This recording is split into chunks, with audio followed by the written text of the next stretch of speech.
Hello, good morning, everyone, and good evening to those of you in Asia. I'm Mo, the co-founder of Medicalchain, and Abdullah here, CEO. I know we haven't spoken to you guys for a long time. I think some of you may not know us, some of you will. And before we start talking, can you just send us a message on the chat to make sure that you can hear us, please?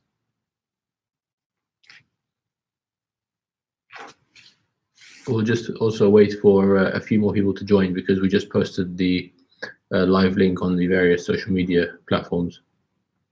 So what we're hoping to do is to answer some of the questions which were sent through already, and then if there's any questions that come up along during the AMA, then we hope we can answer those as well. Thank you, Nameless Chain. That means hopefully the rest of you can hear us as well.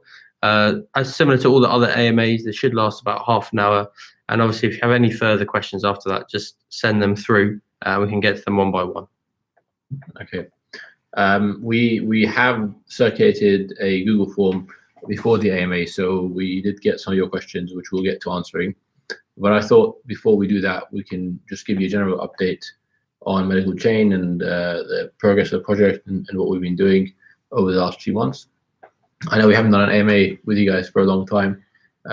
Generally, we try to do some localized AMAs, but the logistics of arranging that were not very easy, and we'd had to get translators from around the world, which started becoming quite lengthy and expensive. So we thought we would do these AMAs more on a quarterly basis or so and answer questions. But we've also made ourselves available on Telegram and various other chats to answer any pressing questions. So a lot of you guys have been asking why our marketing has not been so much out there over the last few months. Well, the truth is we actually had a marketing agency, an advertising agency that was working for us, and we put them on hold at the end of last year. And the reason we did that is because we felt that we didn't want to be accused or find ourselves marketing a lot of hot air when our product wasn't really ready, even though we were doing some trials with it. We didn't want to just keep doing marketing and not have something to sell or to be able to offer to hospitals or healthcare organizations straight away. So instead, we've really been focusing on development. And at the moment, 90% of our team at Medicalchain are all developers, and that's between Switzerland and the UK. And that's worked out really well for us because we're optimizing the way we spend our budget. We've been on budget, we've not been overspending. And at the end of the day, as we've said before, we don't want to burn funds unnecessarily on wasted things and then eventually run out of funds and not have anything to show for it. We want to be a project that's going to last for a long time, and that's really what we've been doing. So where there have been some useful speaking engagements, either myself or Abdullah have been doing it. Yesterday, Abdullah was in Helsinki speaking at the HIMSS conference, which is quite an established and a well-recognized conference. It's got 3,000 attendees. 3,000. It was a huge conference. There you go. So we're really focusing on very serious industry-specific conferences, not ones that are just promoting, crypto companies and ICOs, because at the end of the day, we need to really think about our positioning in the market and where Medicalchain sits among that. Having said that, there are many token holders among you, and you want to know, what we're doing about that. So we'll address some of your questions as we go on later on. So how was your conference yesterday and the last few? Because you've been to quite a few recently anyway. Yeah. So I've done loads of conferences, which you can all follow on Inside Medicalchain, which is the monthly newsletter that comes out to update the community with what we've established, we're respected. We're invited to give presentations about healthcare and blockchain to a wide variety of audiences, be it a blockchain community or a health tech conference. And I think echoing the point that Mo is making about promotions is you have to ask yourself who's actually going to use this product. And for us, it's going to be the general population, or as many people as possible. These are people that are not particularly interested in cryptocurrency, let alone blockchain, and they're more interested in the usability or the function that our application is going to deliver. So even when we do come to promoting, for example, our product when it's ready, and we should have a bigger trial, which we can talk about today, and we have mentioned in different Inside Medicalchain episodes as well. When it comes to doing that trial, that's the time to promote things, because that's the time there's a real product where somebody's going to go and download the app. There's no point in spending thousands of dollars or euros in promoting the idea that we're working hard. We know we're working hard. We demonstrate that we're working hard by all the photos and videos and different evidence that we gather along our journey. And the main focus here as a company is to divert the funds to actually building the application itself. Now, coming on to the trial that I was speaking about, is the first one we did in the Grows last year was a small level one, or a small sample size one. The one that we're hoping to do is in an area of Northern England called Leeds. It's meant to cover 30 practices. These are family doctors or GPs, and it should cover a population of 250,000 patients. So we have to start somewhere. These are the key areas that we need to start progressing in. We will advertise again, just to make it clear from now, and we'll follow this up again, but we're going to advertise to the local population in Leeds. There would be no point in advertising myclinic.com to an audience in India that are not able to utilize the application, which is only going to be trialed in that Leeds area to start with. Now, naturally, as hopefully we all hope and intend, the application will become bigger, national, international, then it would make more sense to see YouTube adverts pop up, Google adverts pop up, Facebook adverts to pop up, because this is now the time where the adverts are being directed at people that can actually download the application and actually start using it. There's no point and no benefit in telling somebody download our application if they can't use it in their local region. And it's worth mentioning we're the only blockchain company doing this in Leeds. Yeah.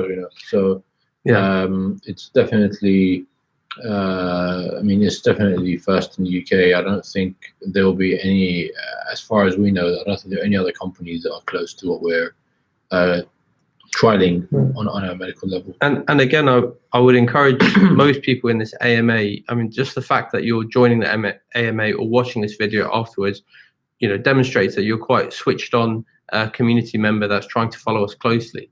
I'd say the majority of our community, the first place I'd advise you to go is to Inside Medicalchain.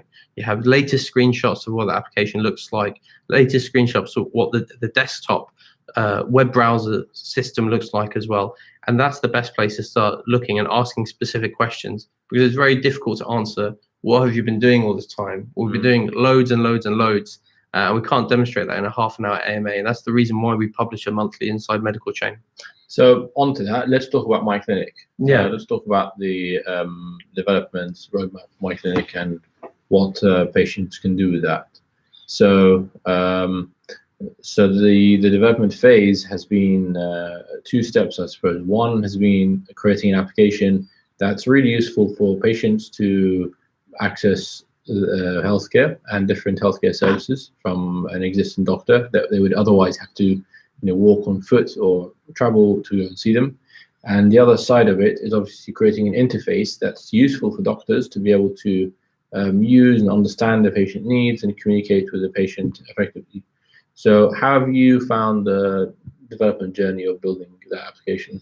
Yeah, I think it's been challenging, and I think that's what demonstrates the importance of what we're doing, because it's not easy to do.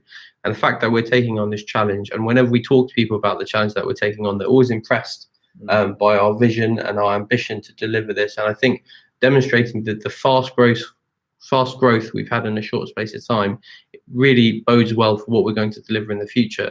The application itself has now been contained to what we can deliver in our version 2. So we have lots of brilliant ideas, but you can have an idea, and then you can just keep kicking that can down the road and never get to the product that you actually want. So thankfully, we've been very strict with ourselves and said that this is what version 2. And then from that, we already have a whole wish list of what we want on version 3, which we'll be working on. And as the team grows in size, we should be able to deliver on that faster and faster.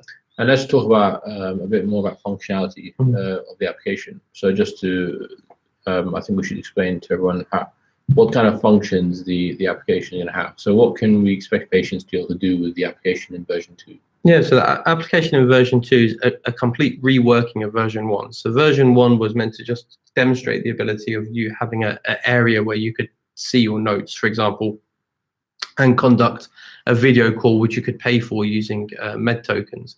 Version 2, as hopefully you'll see soon in the coming months, is a fully functioning clinic administrative app. And what I mean by that is, as a patient, you can book in to see your local doctor, which you will find your local doctor on the application. Again, this will be very locality specific because we can't launch this everywhere yet. But for those in the Leeds area, they'll be able to locate their specific doctor, and they can choose from a calendar or schedule when they would like to see that doctor, as all those booking appointments will be available. Not only that, but you can choose how you want to see your doctor. So you can choose to book in as a face-to-face appointment, as a telephone call, as a telemedicine call, or as email advice as well. So the actual product itself has really evolved into this fully functioning clinic application, because the whole premise of Medicalchain is to empower patients. And we don't just mean that by having access to their records, but empowering them by removing health barriers, so you have more choice of which doctors you see and which format or way you'd like to see them. Okay, that's great. And then let's talk about the doctor's functionality. So we've obviously been implementing a lot of scheduling applications. We've had to build some stuff from scratch because there wasn't some open source code that we can lift and drop. So there was a lot of additional stuff we had to build in, and I know that some of it the developers found it challenging, particularly because of the level of integrations we have to do with the existing healthcare systems. But let's talk a little about that. So what can doctors expect to see from the application? So what doctors can expect to see is hopefully a very streamlined, simple application from their perspective, which they would open as a web browser. It will demonstrate to them their full calendar of which patients are booked in and for what kind of format they'd like to. Now, the idea is this isn't all being set by patients. It's actually set by the doctor. So the doctor or the clinic can say from 1 in the afternoon until 3 in the afternoon, I'm happy to do video calls. And then those appointment slots will become live and available on the application for patients to book in directly to use as well. So the idea is that, similar to what we've been doing this whole time, we have been around for 2 years now, and we're still in a pilot phase because we need to learn from developing this application, learn what's benefited the doctors, what they found less helpful, and likewise from patients' perspectives as well. The main thing we have to do, and the premise for everything we do, is it has to be a safe application. So when it comes to a health software or health device, if you want to call it that, our level of safety has to be much, much higher than other products that are out there, especially in the blockchain world, if you will. So we can't leap ahead and make false claims that we're going to save all these people or make all these cost benefits. Anecdotally, we know that's what it's going to do, and that's what we're hoping it will do. But safety has to be at the forefront, and to achieve that safety, that's what takes time. Absolutely.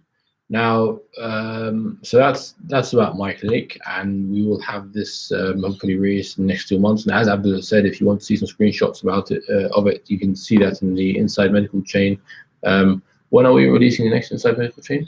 It should be in the coming weeks, hopefully in a week or 2 maximum. It will have some more screenshots of some more updates on that. Yeah, more updates, talking about what we've done in terms of. And I think quite soon we'll start doing live demonstrations as well, won't we? Yeah, for sure. I mean, there's already for example, we have a group between us and our developers where we share pictures, share ideas, and one of the developers recently released a video to us which was demonstrating how the application flows through. Now, the reason we don't make this public is because it's not the finished article at all. We're very impressed by it because we're very impressed at how smooth it is, but it doesn't have all the bells and whistles and all the things which make it pretty, which our UX guys are working on. So we wouldn't want to share something with you which is half-baked, which I think, in all honesty, you'd be a little bit disappointed with, saying, oh, I thought it'd be a lot prettier than this. So just give us some time, let us make it look much prettier, and then by all means, as soon as it's ready, we'll share it, and we'll have YouTube videos as well. Now, there's been a lot of questions about the MTN usage in the application. So the MTN is of course still being used in the application as it's being described in the white paper. So in this version of My Clinic, users can still pay with MTN. And we've also enabled the functionality to pay with other cryptos, and we've enabled the functionality to pay with credit cards. Now that's not easy because back like a year ago or 2 years ago, it was very difficult for us to enable credit card payments, for example.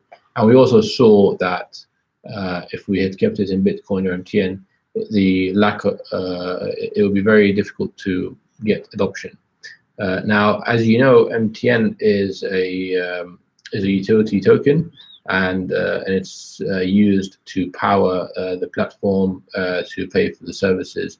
And we are currently, we're obviously interested in the gain of MTN and giving back value to the token holders. So while MTN is being used in the platform, we want the MTN to be involved in every transaction. And we're currently working on a new utility for the MTN to improve it from the existing utility. And that may involve some burning of the token, as well as some potential buyback as a result of the usage of other currencies on the MyClinic platform, so that we're not ignoring MTN being there. And that, we believe, will positively make it gain value over time. We have also been evaluating, and we've said this to you before, about moving MTN to a security token. However, we are currently facing regulatory challenges with doing that. The main challenge, and we're being very transparent about this, is we're not trying to use this as an opportunity to raise funds. We were really just looking at swapping MTN tokens for a security token, and there wouldn't be anything else paid. You effectively just return an MTN token, you'd get a security token instead. The challenges with that at the moment is, unlike an ICO, there isn't a single jurisdiction that you can go to and do this, because even though we're not taking any funding from you, from the token holders, it's still considered as a security token raise. And a security token raise requires us to adhere to different jurisdictional rules, and some of those rules could be something like, we can only do this with 100 or 150 token holders in Japan, and 100 token holders in Italy, and 100 token holders in Switzerland. Now, we know that we have tens of thousands of token holders, MTN token holders, so we would have to end up excluding a lot of token holders when we do that. That's the first problem. The second problem that we found is that if we do go down this route, then most of the exchanges that currently list MTN will have to delist it, which is no good for the token holders, because you still want to have some liquidity in case you want to buy or sell MTN. It would make it very difficult for you. And thirdly is, we've not been able to find, so once we do move to security, we've not been able to find an exchange that is licensed to be able to buy and sell security tokens, or allow you to exchange those security tokens publicly. So what we found is this very costly exercise that we would have to go through would effectively make it difficult for the token holders in the long run, as opposed to making it easy. So now, we're not saying that we don't want to do it. We still want to do it, but we are still evaluating and waiting for an exchange that can support this, or if one of the large exchanges, and we are associated with large exchanges right now, namely Huobi and Bitfinex and KuCoin, if one of these exchanges actually starts dealing with security tokens, and we can see projects moving in this direction, because we know a lot of projects want to do the same thing too, but they're all being held back by the same restrictions. But if we can see that this is becoming feasible, we'll be one of the first to do this. And we can definitely make that promise to you, but restrict most of the token holders or exclude most of the token holders, which we think is not going to be fair. I think the point is, for us to do any kind of move, the company has to be in a much better position as well. The better position we're in, the more options the MTN holders will have, and the more options we'll have open to us as well, Mm. to where these things can be listed, how can these things be transferred in funds. If we were to raise funds as a company for a specific product, for example, myclinic.com as its own product would raise its own funds. There's different workabouts, but we're limited to what options we have now because of the regulation, because of what's available. I can see a comment here saying that Nash is an exchange. We'll have to look into that, but again, because there's so many token holders with such high value, it'd have to be a well-established, recognized, and reputable exchange that we would do this with. And it would need to provide similar levels of liquidity as there are today for MTN. Yeah, I mean, I suppose in summary, the point we're making is this is not something we ever forget about, nor is this a question that we're uncomfortable with. We're always happy to discuss this because we actually discuss this all the time amongst ourselves. We never stop thinking about this point. We know that when the ICO happened for Med tokens was really around about the time where the whole crypto market crashed. It just happened with us by chance. You know, if we had done our ICO a month or two in advance, I think we'd be having less of these kind of conversations. And you have to recognize as well that we are all in the same boat. Nobody holds more MTN than the founders, obviously, and that we would like our MTN to go up in value, and the company itself, because we depend on the MTN to go on for us to keep our runway as a company. So this is something we are vested in. We want this to do well. We think of different ideas, but every time we look at a strategy, we can see too high a risk for making a move at the moment. And when the time is right, we'll obviously address it there and then again. Yeah. Now, a couple more things we should talk about is we've been getting questions about what's happening with Mayo Clinic, what we're doing with them. So I can give you an update about that. Now, last month, I was in a conference, in a blockchain conference in Canada, which was run by Don Tapscott and his team. And I was on stage with Mayo Clinic, and we discussed the Codecs Project, which we are currently working on doing a partnership on.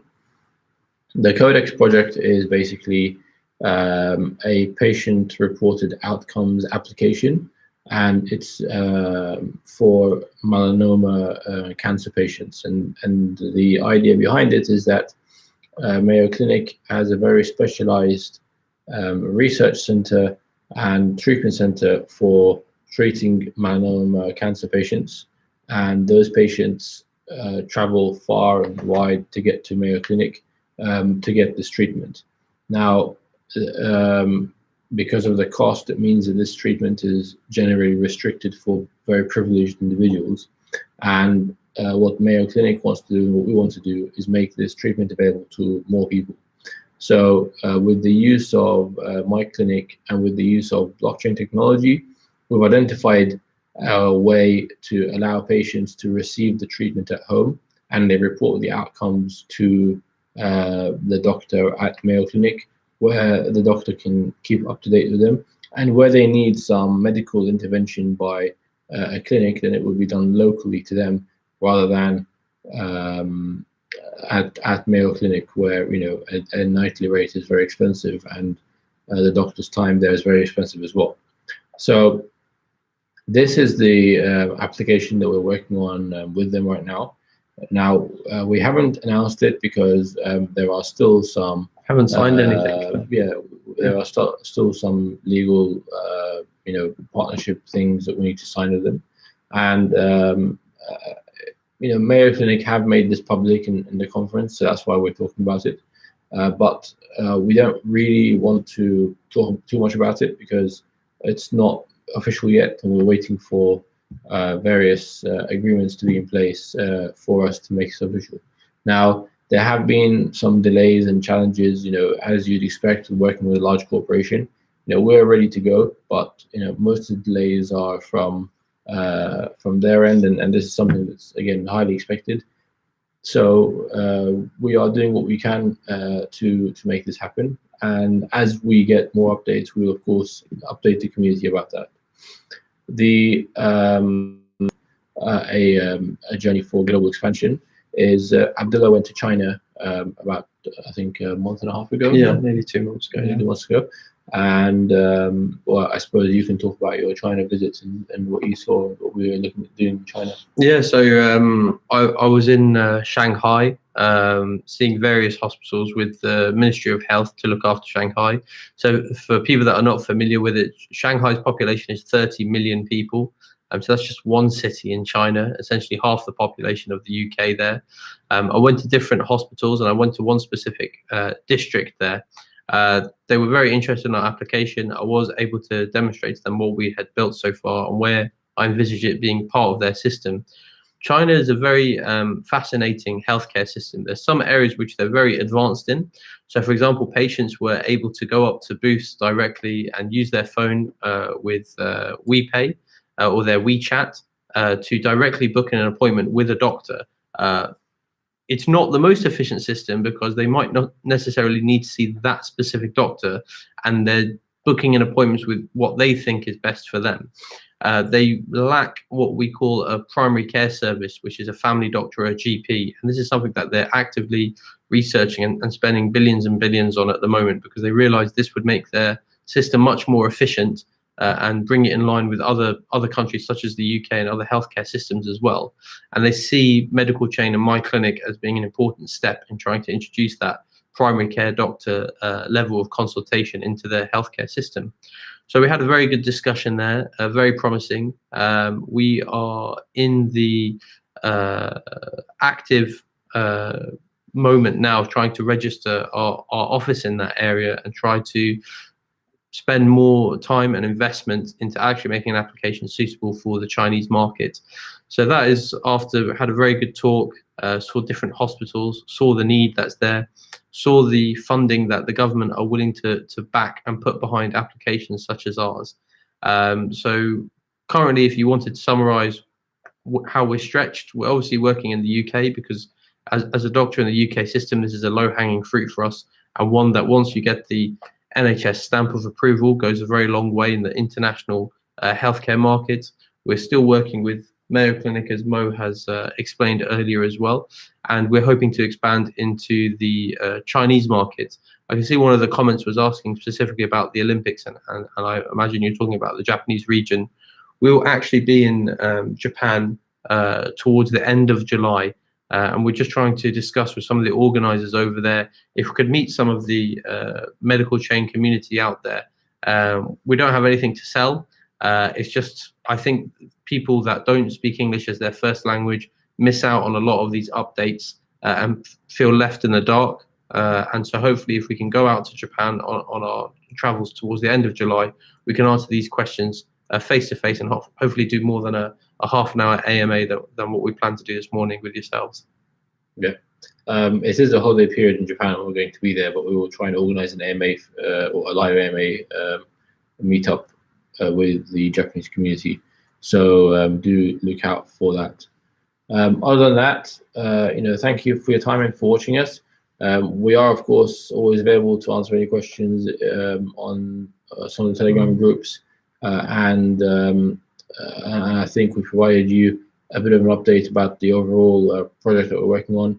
And as Abdullah said, please check out Inside AMA, Inside Medicalchain, which has all the latest updates and application screenshots. And I think we'll try and do this in another couple months. We'll do another AMA. Yeah. I think it's been difficult to get Mo and I sat down together doing these because we've been doing so much promoting and doing so many presentations around the world that it's been difficult to draw us together. And we should do this more often. And sorry that it's taken so long to have this one. There were just two questions I wanted to quickly answer, just not to disappoint the people that had posted their questions and done things in the right way. So one is asking about something called an ISO certificate. This is essentially a standard which you need when doing a healthcare application. So ISO certificates, there's many of them out there. This is something easily achievable, and to be honest with you, it just needs paying for. You pay for the certificate, fill in the form, and you're essentially guaranteed the certificate or the outcome itself. This is something which I've spoken to our Chief Technical Officer, and it's in the to-do list really. And after we've come close to completing our application, would be the right thing for something which we're not ready yet to complete the application form. And then lastly, a question which we commonly ask is, why did you mute the Telegram groups from people asking us questions? in all honesty, it was just a distraction. You know, the questions we would get would be specifically asking about med tokens, which nothing would change for months and months and months. As you can see how the market is, nothing is changing in months. And we'd get asked this several times a day, and people wouldn't read the previous answer from a few days ago, nor would they even read the inside medical chain. So from a company's perspective, it was just a distraction. It was not an effective use of our time or our resources, so it's decided to mute it. Now, for people that also worth adding that we wanted to keep the number of users, want to preserve the number of users in the community, and because of the waste pinging away, on there, a lot of people started leaving the group, and as a result, they wouldn't follow the progress of Medicalchain. So we wanted to keep it just for important updates. Of course. I mean, you can always email through to Medicalchain, which is contact@medicalchain.com. And hopefully, if you have a burning question. If you don't have a burning question, it's to wait for the next AMA. And if you're looking for regular updates, I would signpost you to looking for Inside Medicalchain, which comes out monthly and should cover most of your answers. If there is an update about med tokens, Medicalchain, myclinic.com, you will hear about it for sure through Inside Medicalchain. There's no extra information that you'll glean from asking it on Telegram or asking it in a different way. And this is a much more effective way of communicating to a wide number of people that speak different languages in different countries. Yep. Also, you may have noticed Abdullah has started his own YouTube channel called The Antidote, which is just to give his feedback to the community and share his experiences of being a doctor, which I think has been quite useful as well, and hopefully will relate it back to the work that we're doing at Medicalchain. Yeah, of course. I mean, the whole point of doing a YouTube vlog is, again, trying to be smart marketing and branding the company itself, as well as myself, because as people have or hear more about what we do and what we're trying to promote, we get invited to a bigger and bigger stage and a bigger audience, and essentially we're given a bigger microphone to talk about Medicalchain at myclinic.com. So everything that we do really is channeled towards the success of the product and promoting the product. Recently, for example, I did an article in Men's Health magazine, which is a massive international selling magazine for men's health, as you would expect. And I think it's published in most countries as well.